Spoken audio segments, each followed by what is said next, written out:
Hello gardeners, welcome to Mid-American Gardener. This is the show where we talk about all current things going on in the garden. So we're glad that you've tuned in, and we're going to answer some really fun questions and talk about some emails that have come in. Okay, my name is Diane Nolan and I teach horticulture at the University of Illinois. So my area is in crop science, but I'm a horticulturalist, so I will talk about cut flowers, maybe some perennials. But I have three talented and entertaining folks here with me. So let's find out who's here and what their expertise is.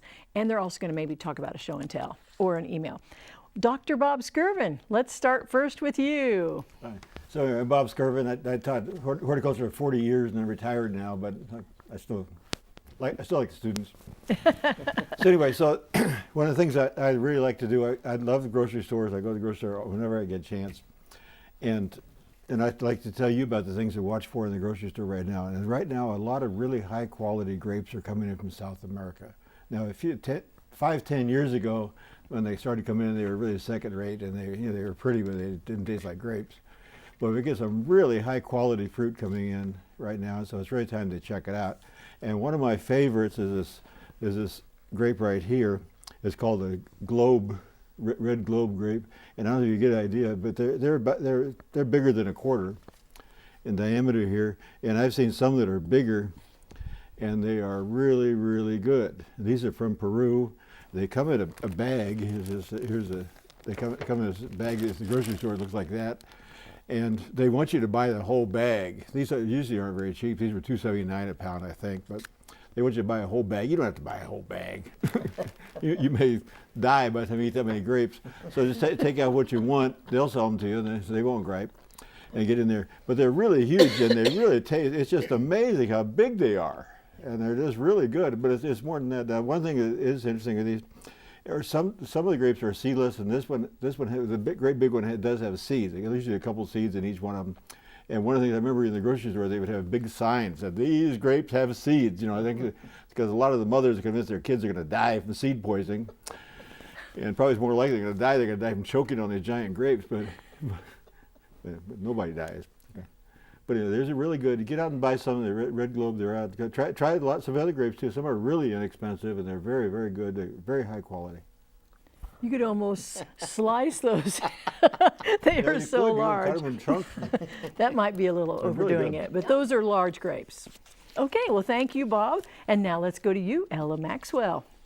Hi, I'm Ella Maxwell. I work at Hare Nursery up in Peoria, and I brought a show and share today I checked out a book at the library on microgreens, and I've always started seeds, but I think this is just an excellent way to do it, and I wanted to kind of share that with you so you can get a lot of ideas. And this is really wheatgrass. You can see it down here in the bag, and this is 2 tablespoons approximately. This is just a little deli container. And I took a fork and put some holes in it and then filled it with soil, and I soaked the wheat. This is a wheat berry, actually. It's the whole grain, so it'll germinate, and I do this for my cats. Is what I do this for. And then I take this little bag and I put that over the top, because when they're eating it, they pull it out, and this keeps it all together. But I just have this little greenhouse until they start, and then I just grow it under cabinet lighting. So it's a fun way. You could do this with radishes, lettuce. You could grow your own little microgreens, kale, arugula, all kinds of wonderful things. So I'm going to try a few of those this year. And then, of course, I'll be starting my vegetable seeds probably about mid-March. Oh, it's so good when you were talking about starting your vegetable seeds, because a lot of people start them, what's the word, too early. Right, too right. early. And this is a week old. This is just a week. And some people actually cut this off and you can juice it, you know, if you're that healthful kind of thing. But in the meantime, your cats love it. Yes, my cats do love it. They just It just looks so nice to have it as a centerpiece, too. And you could do this for Easter grass. Like you could start it in a pie pan that fits in your Easter basket. So within a week, you could have real green grass. Yay! Well, that's really great. Oh, Thank you. so my expertise would be starting seeds and anything to do with perennials or trees or whatever you'd like to ask. Good, you got that in. I Or hadn't cats. noticed. Or cat. No, Yeah. no cat No questions. cats, forget that. So gardening show. All right, thank you. And now Kai Zadarani, what have you got for us? Well, we have a question here about smoking meats. Now, smoking's not good for you, but you can smoke your meats. But here's what you need to do. Question is, can you use wood from a crabapple tree to smoke meats? Personally, I don't recommend it. I've talked to, first of all, I'm a vegetarian, so you've got to understand. I'm still taking this wonderful question. It's all good. The meats, normally apple, cherry, hickory, there's a lot of other mesquite.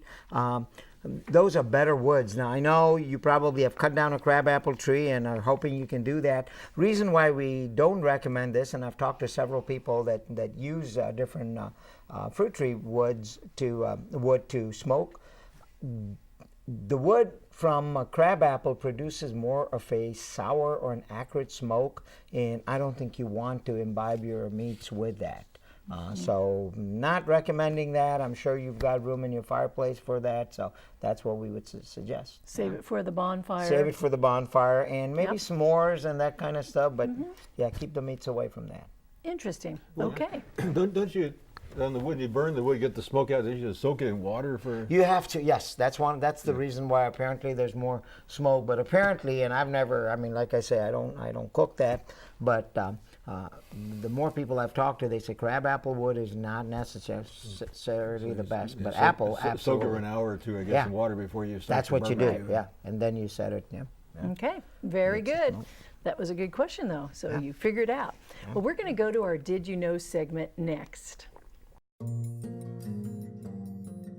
You can distinguish a flower fly from a bee by the number of wings. A fly has 2 wings, while bees have 4. Okay, we don't have too many phone calls, but we are going to go to the phone line. So if you've got a question, give us a call. But let's start with Marcia's question on line 2 about hickory. Hi, Marcia. Hi.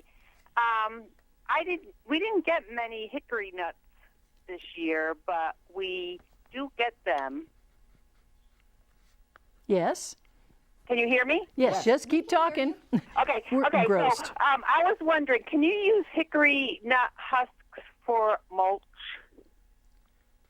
For mulch? Yeah. I think you can. Yeah, I don't see why not. I mean, they use all kinds of hardwoods that are combination of woods that they have Well, will the shredded. hickory be like walnut, where it may have some toxins? And I'm not sure about hickory. I know mean, the walnut does. with juglone being In the the toxin from walnut. Juglans nigra, yeah. I mean, But in the forest, hickory grows close to other trees, so I Right. would think that that would maybe be a sign. But I don't think hickory does. I don't Yeah. know. yeah, but, I know walnut would be a problem, and probably Right. probably hickory's probably okay, and you got it. yeah, You guys yeah, try no, it. walnut because again it exudes a toxin called juglone that actually prohibits plants from growing right round. There's certain plants that will do okay, but I mean turf won't, and some other And plants won't. tomatoes, are absolutely. You try to grow Yeah. tomatoes near a walnut tree, and Yeah, they don't. They yeah, don't will grow. not work. Certainly not. So, But yeah. as long as you like the texture, you could use shredded and yeah, Yeah, it'd be like chip bark, like little right. pine nuggets. right. So if you like the texture, I would say definitely use it. Just rake it into where you need it to be. Sweet gum balls. Well, boy, if people would like the texture of sweet gum balls, and nothing would walk on your mulch, there'd be no critters that would, or There they you would go. walk and not enjoy the walk. So, but anyway, thank you, Marcia, for your question. Let's go to Stephen's question on line 3 about peppers. Hi, Stephen. Oh, he may not be up yet. Well, we will have to wait for his question. We're ready for it, but I don't hear it. Well, we're going to go back to emails, and maybe they'll come up by then. But Bob, do you have an email Yeah, for we do. us? Yeah, Deidre Guthrie sent in one. It's kind of an interesting one, and she says that she bought 2 apple trees 3 years ago, and one of them is perfect. Has apples for 2 years and has remained about 10 feet tall, which is probably a semi-dwarf tree. When you buy these things, you grab some are real dwarf and some are semi and some are big trees. And the other one is 20 feet tall and has no blossoms, or apples at all. It said, when she said the puppy ate the main stem soon after I bought it, but I let it grow. What's wrong? Well, what happened is apple trees are all grafted. They're on rootstocks, and the rootstocks aren't necessarily the sort of apples that you would eat. You could eat them, but they're crab apples. They're little sour apples or whatever. But when the tree is grafted on their rootstock, it controls the growth, and they only go so high. And so I'm sure that what happened when your little puppy was having a good time chewing on the tree, it chewed off the variety you wanted, the Empire or whatever, Honeycrisp, whatever you had on there. It chewed that off and left the rootstock. And the rootstock is no telling what you got. And and it just is growing like mad. And they don't fruit very quickly. And probably when they do fruit, it's not going to be very good. And so probably the best thing to do, if you're a grafter, you could take graft on that. But if you're probably not a grafter, the best thing is probably get rid of the overgrown one and buy you another tree. Okay, that puppy got carried away. Yeah. All right. Well, hey, Ella, do you have something to show us? Yes, I did. I do have some flowers to show. These are from my garden. Excellent. And these are the first to bloom. Actually, I have two different hellebores, and this is a hellebore here. This is Niagara, and it's the Christmas rose, so it's been blooming since Christmas. And then this is the Orientalis, the different ones, and they're just emerging now. But the little spring blooms that I have are the snowdrops, and of course with the warming temperatures that we had, I had a lot of cute little snowdrops coming up.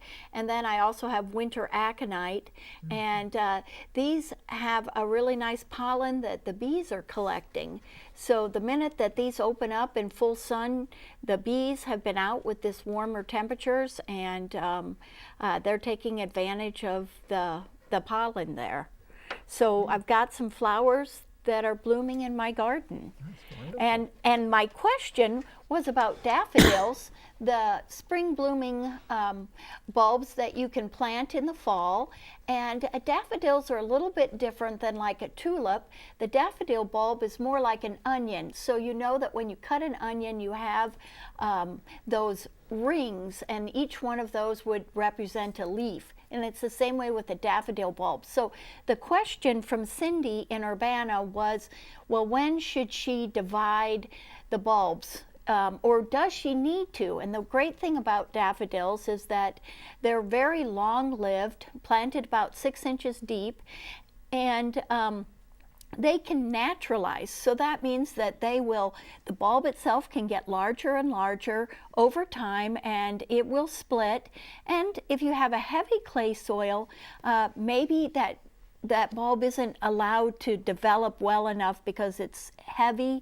Or if you remove the foliage too early in the spring before it turns kind of yellow, it might not have enough time to develop the flower for next year. But you certainly can dig and divide daffodils.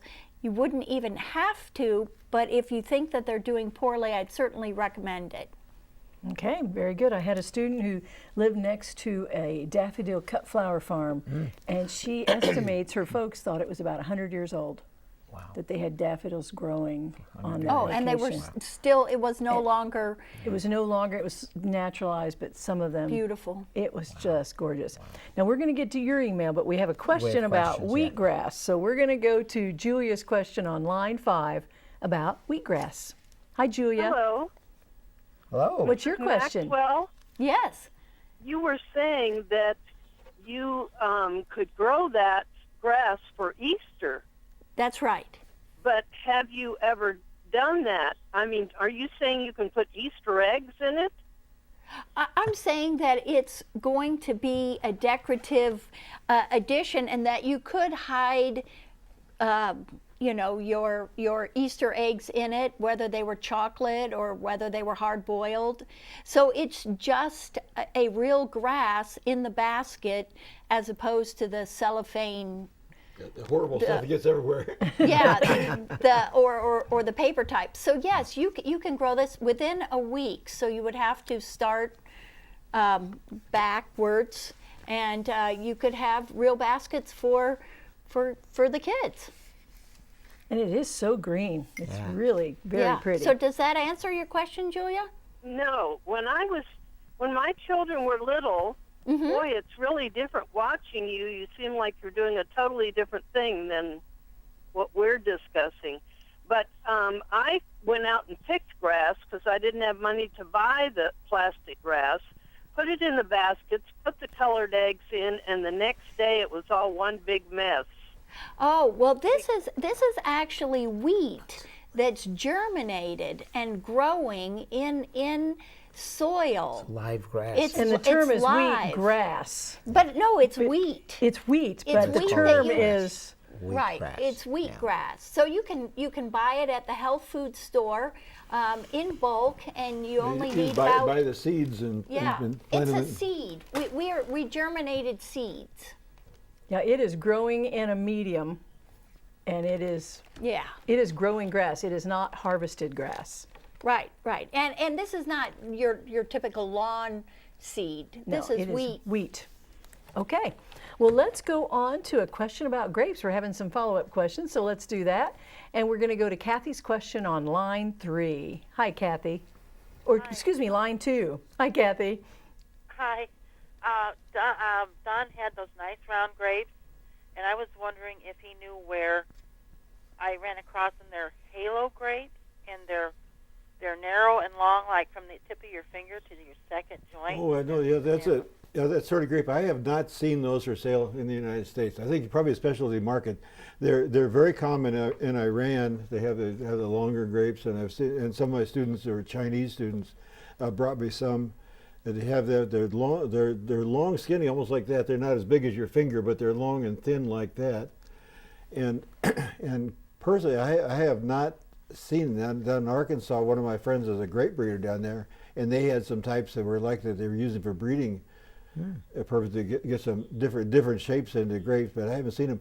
But some of the raisins, this, especially the ones I've seen, the Iranian ones and some of the Chinese ones, are the elongated raisins. And when you look at the raisins, they're not round like we're used to seeing. Right. They're elongated because of that other kind of grape. Very interesting. Thank you for your question. And now we're going to have a follow-up question about winter aconite with Beth on line 4. Hi, Beth. Hi. I just had a question. One of the gardeners mentioned winter aconite, and I have utterly failed several times to get it to grow. I'm wondering what I might be doing wrong.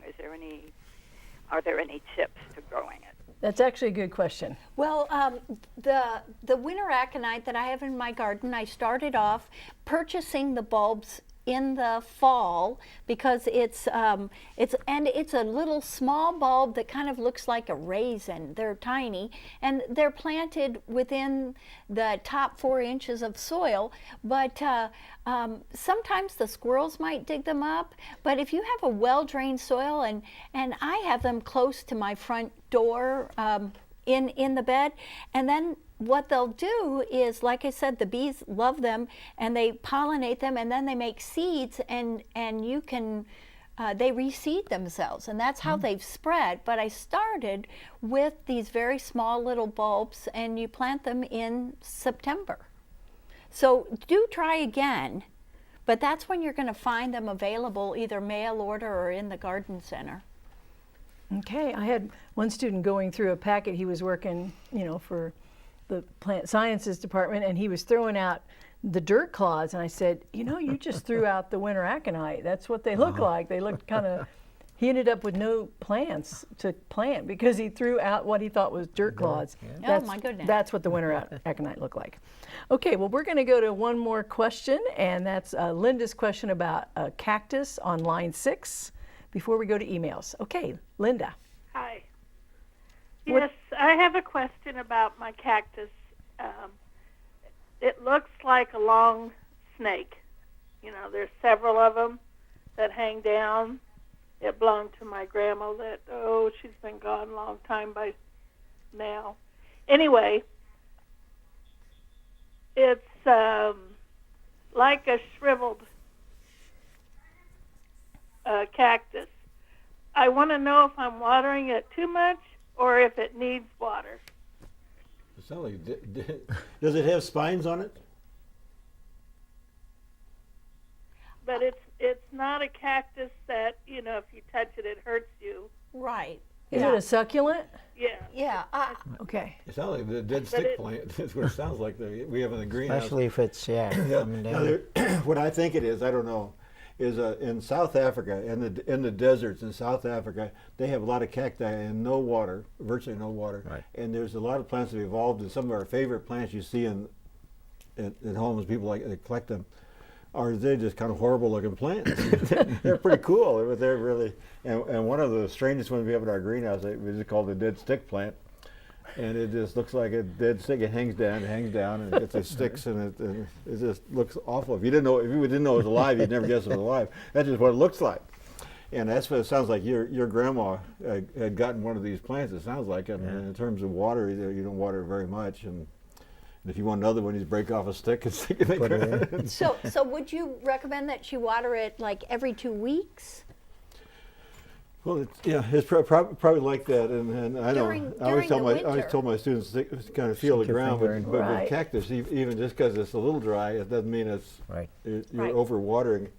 And when I was in South Africa, we were looking at some of these plants in South Africa in herbarium, and they would water the plants. They had these huge tables like this, just gigantic tables with rare cacti like that, and they watered them once a month, and they'd have a spritz, a little like let's say people put in their throat and on this side of the table and once over there, and That's all. it? That's all they watered it. Once a month. Yep. Yeah. Don't need a So whole she lot. may be watering it too much. Yeah, If I don't know, but if that's a dead stick plant, and it looks like a dead stick, it looks like a dead cactus. It's if you know what it is and you're a connoisseur of such things, it's really a cool plant. But if you don't know what it is, You think it's a dead your friends stick. will laugh at you for keeping that dead plant. That's my dead stick plant. Well, very interesting. Thanks, Linda, for your question. And that was an interesting discussion about it. Well, we're going to go to your email next, Kaiser, if you're ready. This email is from Bonnie Bremer, and it's regarding to boxwoods.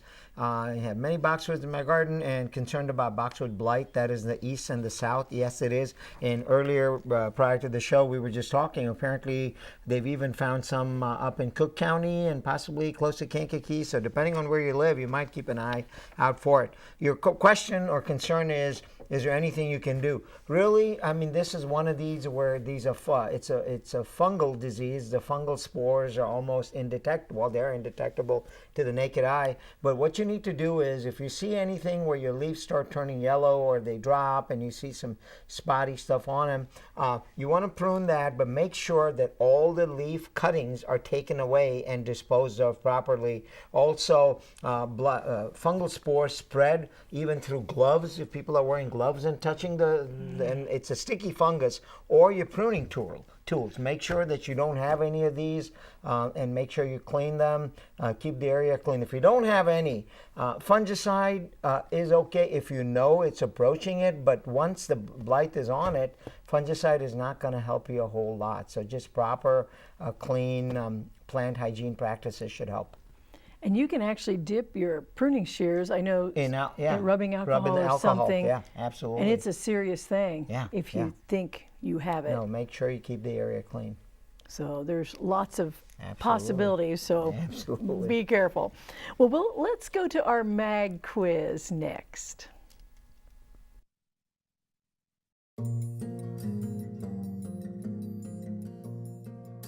Which condiment can be used as an effective weed killer? A, sugar, B, salt, C, vinegar, D, ketchup. C, vinegar. Hot sauce. Okay, let's try another question with Belva on line 2, and it's also about wheatgrass. Hi, Belva, do you have a quick question?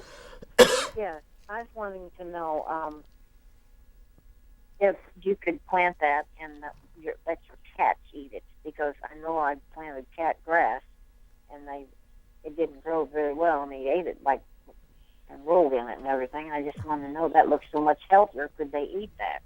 Yes, they can, Belva. This is why I grow it, is for my cats. I have 3 cats.